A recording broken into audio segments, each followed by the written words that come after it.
to you today a bit about why you attract what you attract in relationships. And there are, as far as I'm concerned, a few fundamental things that lead us to being attracted to or put out a certain energy that attracts people towards us in our lives.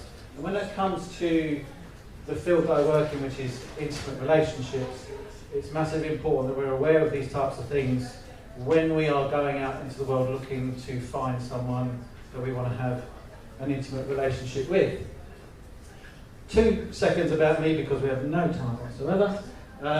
As you can see, I'm a relationship coach. I have a documentary called Forget Me Not, which looks at our past and how we put parts of ourselves aside as kids in order to fit in, and then they can feel quite uncomfortable when we become adults. And we're not our true, authentic selves, because what we've been taught as children is that those parts of us don't fit into the environment that we were brought up in. It's like when you might have a drink, if any of you drink in here, you become a bit freer and expressive in yourself. That's generally the stuff that you're repressing.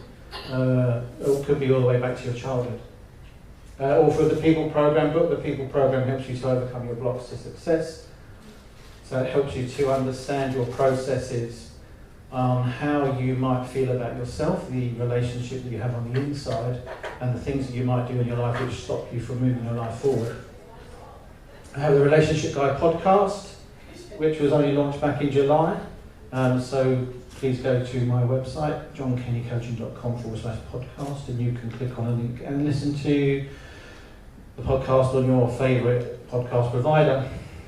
And speaker, that's me speaking at one of Desi's conference in the past. That was a dating and relationship conference a couple of years ago. So the way you do relationships is heavily influenced by the relationships that you have when you enter the world as a newborn baby. That's actually me as a day old. Aren't I cute? So what happens when we come into the world is we are subject to the things that are going on with our primary caregivers. So the affection that they give us, the time they give us, the security they provide for us will affect how we become ourselves and how we learn to attach to people. There's a thing called attachment theory, and we all have an attachment style. Now that's either going to be a secure attachment style, so that means when you're a child, your parents offer you love, affection, time, security, and they empower you to be a healthy human being. And there's about 60% of the population worldwide, it doesn't matter where you live, what culture you come from, about 60% of the population has a secure attachment style, whereas 40% of us, including myself, grew up with what's called an insecure attachment style. So when we are children, if we don't receive love and affection, we can do one of 2 things, generally. We can avoid affection, so we become an avoidant attachment style.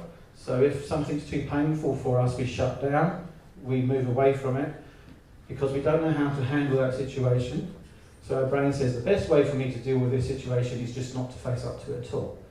So then as adults, we become what's called an avoidant attachment personality style. So when a relationship comes our way, if it starts to get too fearful, so if we start to connect to people, then what will happen is our brain will say, I don't really know if I want to do this, and it will start to back off, and that's called a fearful avoidant style. And so if any of you have ever been in a relationship and you've been ghosted, generally you were dating an avoidant personality, a fearful avoidant personality style. There's another avoidant called a dismissive, and they just dismiss connection out of hand because it's far too painful for them to even consider being close to someone, so they say, I don't want to do this. So they're the kind of people that might just have casual relationships all the time. So if you've met someone like that, if you are like that yourself, you've probably got a dismissive avoidant style. Someone who has an anxious style will have acted out as a child, so they don't know how to soothe their own emotions. Rather than shutting them down, it becomes exacerbated. So therefore they reach out a lot more. So they'll scream, shout, throw a tantrum, be highly emotional. And as an adult, they generally come across as quite clingy, needy type people, if affection is removed from them or they feel uncomfortable in affection, they'll have a tendency to overreact to certain situations and they become quite chaotic. Anxious and avoidant people go together quite well in a very unhealthy way. Avoidant, especially if it's a fearful avoidant, because they give a lot at the start, so they love bomb, because at the time they really want to be in a relationship, but they don't know how to do it healthily. So they give you a lot at the start, and then they retreat. An anxious person then will then start to chase, because it triggers their anxiety. And you'll find those push me, kind, pull you type relationships, a lot of ones with chaos and people arguing quite a lot because there's a lot of insecurity going on. The worst one, the most damaged kind of attachment style is called a disorganised or an anxious avoidant. That generally comes from quite severe childhood trauma. So for instance, you might have witnessed abuse, you might have been abused yourself, and therefore the relationship you have with your primary caregivers are very fraught with danger. You want to love them, but you don't know how because you're scared of them. It makes you feel massively uncomfortable. So you go for love and then you retreat, you go for love and then you retreat, and you really get disorganised in your emotions and don't know how to handle them. The second thing is your relationship beliefs. Your beliefs are the most powerful thing that you'll ever have because they're the only things that will override your survival mechanism. When we're born, our brain is in survival mode and our primary objective in life is to stay alive, apart from to generally procreate. So when we have powerful relationship beliefs, they can lead us to keep making choices based on what we believe to be true. So to you, they're your truths. And this is a behavioural system. So these are behavioural beliefs as well. So if you believe certain things about life, if you believe certain things about relationships, you're always going to look to reinforce them. Because if they're not real to you in your life, you'll do something which will then create it for you. So if you think that all the best people in the world have already gone and been taken, you're always going to settle for less. Because you're not going to be looking for what you really want, you're going to be looking for what you believe you can have or what is believed is available to you. So have a little think about if you're holding on to anything about a relationship belief that could be causing you to keep choosing the wrong type of person, it's something for you to consider, because if it doesn't exist in your life, you will be looking to make it true. Because otherwise your brain isn't very settled in that space. If you're having a healthy relationship with someone but you have unhealthy relationship beliefs, you'll have a tendency to pick arguments, just cause trouble. You'll find something that will create an issue for you so you can start to back away from that relationship and fulfill your belief. The third thing is relational patterns. It's the same with beliefs that we have behavioural patterns in life. We all like to do things a certain way. And we learn as we experience relationships, we build patterns. So if you build up a pattern of that relationships are painful, that you always choose a certain type of person, that you need to have a certain feeling, that this person will always treat you a certain way, if that's something you repeat, that becomes very familiar in your brain.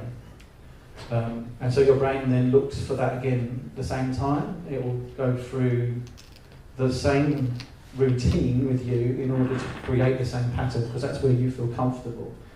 So if you're looking for something different, but your brain is telling you actually this is not a comfortable space for me to be in, it won't allow you to have it. It'll say this is what we do, and this is what we're going to continue to do because this is what you're comfortable with. So if you know people that have a tendency to go into one relationship after the next, after the next, after the next, after the next, they've built up a pattern of not being able to be on their own. So they'll feel lonely, alone, they won't be able to sit in their own space, they don't really know how to have a healthy relationship with themselves, and therefore their relational pattern will play out as they'll keep going into the same types of relationships over and over again, because that's what their brain's telling them they need to do. And again, if that doesn't come from a healthy space, if that comes from, say, an anxious attachment style or from an unhealthy belief system, then the patterns that you create will keep following the same type of person all the time. When I was a child, I used to spend quite a lot of time on my own, so I had an avoidant personality. I learned when I was a child that when things weren't emotionally safe for me, I would go and play by myself. I used to run away from home a lot because I didn't know how to be in that environment. So as an adult, I was always looking for a safe space.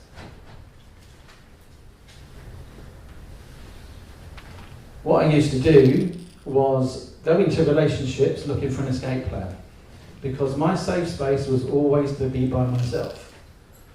So then I would look for relationships and my brain was already out there looking for somebody with an excuse to get out of it.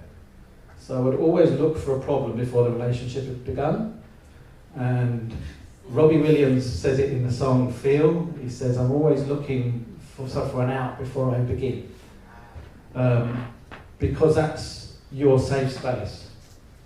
And if you have an unhealthy safe space, again, you're going to want to return to that subconsciously. Your brain's trying to keep you safe all the time. It doesn't like danger, it doesn't like pain, and most importantly, it doesn't like loss. And all of this comes from loss. So whether it's always around emotional loss, the most pain that you experience will be around loss. If you have an attachment to something and it's not there any longer, then you experience loss. So it doesn't matter what it is. It could be a cat, it could be a family member, it could be a car gets stolen, it could be you can't find something that's important to you. But as soon as you experience that loss, your brain goes into a process to try and manage that. So is that something, again, if you think about for yourself, when you're in a relationship, what is your safe space? Is that healthy? Do you really need to be with somebody all the time? Is that your safe space? So therefore you'll just basically be with anybody because just being with somebody is your safe space. Or, like me, would you be looking at a relationship and saying, well, there's something there that I don't like, so therefore in a few months' time, in a year's time, whatever, I can go, I don't want to be here anymore because of that thing. So if a relationship's going really well, as an avoidant personality, and I couldn't deal with that, all of my relational patterns would then fall, so I'd go back into the same types of relationships with people. My relationship beliefs were, relationships are unhealthy, I can't get my needs met, people will hurt me. My self-belief, I'm not good enough, would lead to everything I attracted. So the law of attraction, as far as I like to look at it, is what we put out as far as what we want, expect, need in the world will come back to us. There's part of your brain called your reticular activating system, or your RAS, and that's your I will find you what you want part of your brain. So if I said to you when you leave here later on, just look for as many red cars as possible, because that's now been put into your awareness, you will start to see a lot of red cars. It's the same with relationships. If you have an idea about what you're putting out into the world, so if I say to you, okay, what you want to do is go out and look for all the people that won't cause you the pain that you caused before. So maybe they cheated on you, maybe there was some abuse, maybe they never gave you enough time, maybe they didn't do enough things for you, and you're walking down the road saying, I want to find someone who doesn't abuse me, I want to find someone that doesn't give me any time, I don't want to find someone that never makes me a priority. Your brain is looking for those people. So it's really important to look for what you want and not for what you don't want. So when you're going out into the world, because I know a lot of you put your hand up earlier on when someone asked if you were single, there were a lot of singles in the room. If you're going out looking for a relationship, make sure you look for what you want and not for what you don't want. So make sure you've got a want list of the people that you want to bring into your life. None of this will work, unfortunately, unless you work on yourself. The most important relationship you're ever going to have is the one you have with yourself, because it dictates all the relationships that you bring in. So amongst everything else that I've mentioned, how you see yourself will be massively key to the people that you bring in. So what do you deserve? If I say to you, go and have that relationship that you want, and you go and find that relationship you want, you've broken all your patterns, and all of a sudden you don't deserve to have that in your life, you'll get rid of it.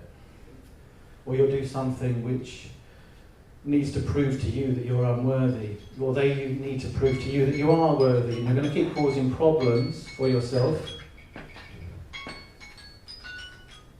That means my time is up.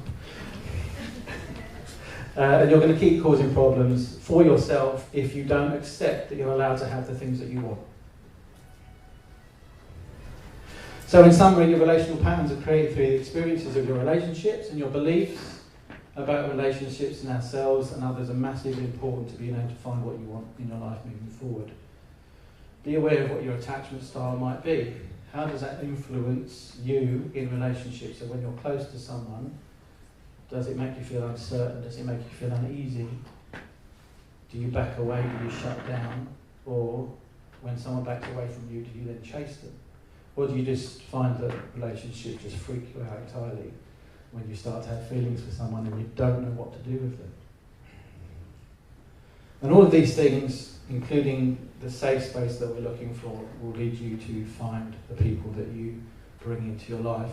And this isn't just in intimate relationships, this can work in friendships, it works with your work colleagues, it might even work with some of the clients that you attract towards you as well in the work that you do. I know when I was in a very unhealthy space, a lot of my clients were coming with a lot of the unhealthy issues that I was struggling with myself or were familiar to me as far as my own relationships were concerned. So there were a lot of triggers, a lot of problems for me before I got on top of my own stuff with the work I was doing. So I was constantly in this kind of relationship stress space. My relationship coaching program is Relationship Ready in 90 Days. You may have seen it on the sign outside. So I work with people for 3 months to help them to get them to work through the issues we discussed, plus everything else that they might be bringing to the table. And I've made a video program of that as well.